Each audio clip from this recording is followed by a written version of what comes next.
Hello guys, welcome back to my channel. Please remember to like and subscribe. Now today we'll be looking at the total surface area of a cylinder.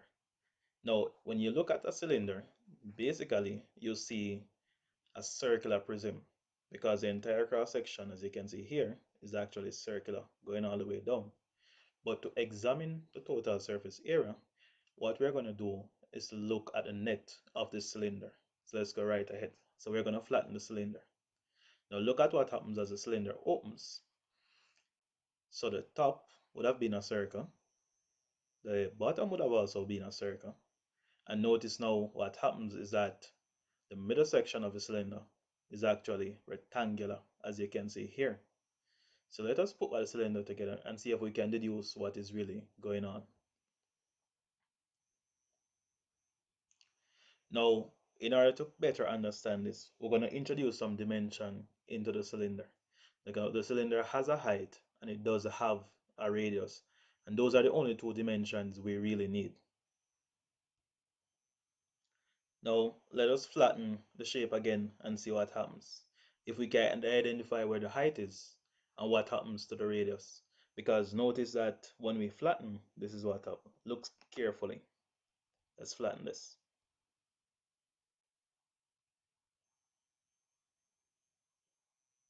All right, there we go.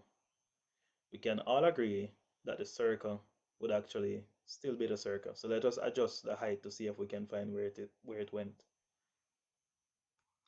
We can see the circles, so we can go right ahead and put in the radius.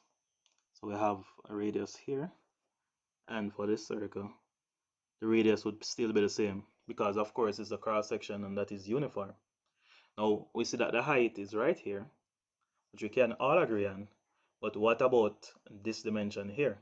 Because if we're going to find the area of a rectangle, we need the width and we need the length. Clearly we have one dimension here, which is where the height went.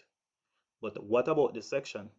This section here was a section that was actually wrapped around the circular part here, as you'd have seen when the thing opened, which means that this section is actually the circumference of the circle right here.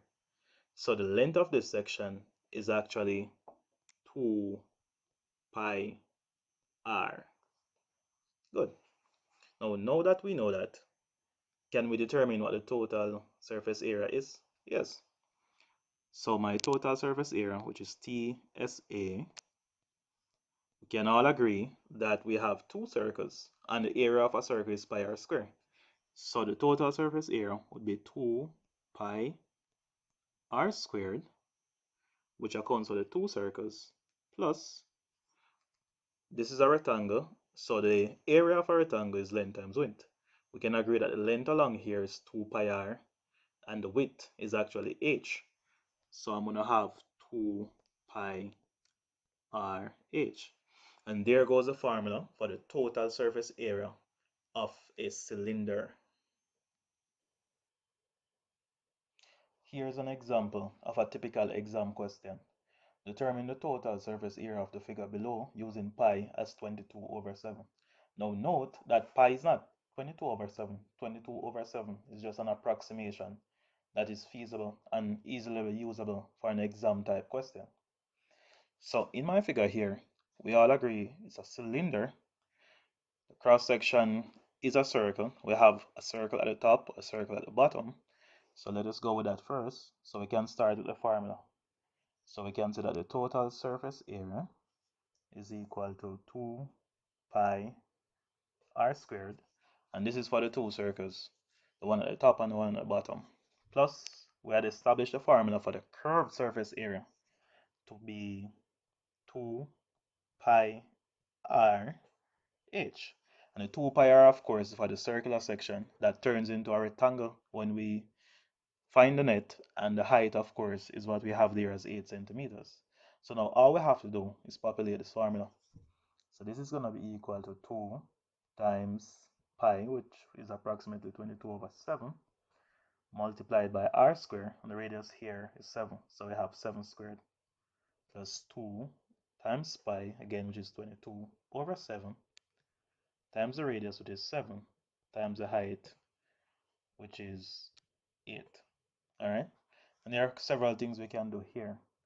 We can go ahead and put all this inside our calculators, or we can also manually break this down. So technically speaking, we would say 7 into 7 goes one time. Here we have 7 in the denominator, we have 7 squared. So 7 into 7, 1. 7 into 7 squared goes 7 times.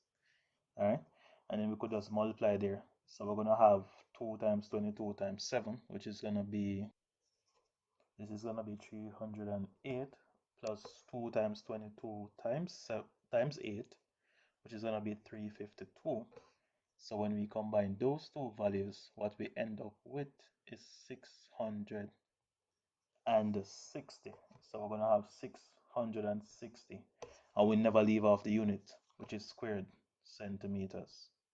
And there we go, the total surface area of that particular cylinder.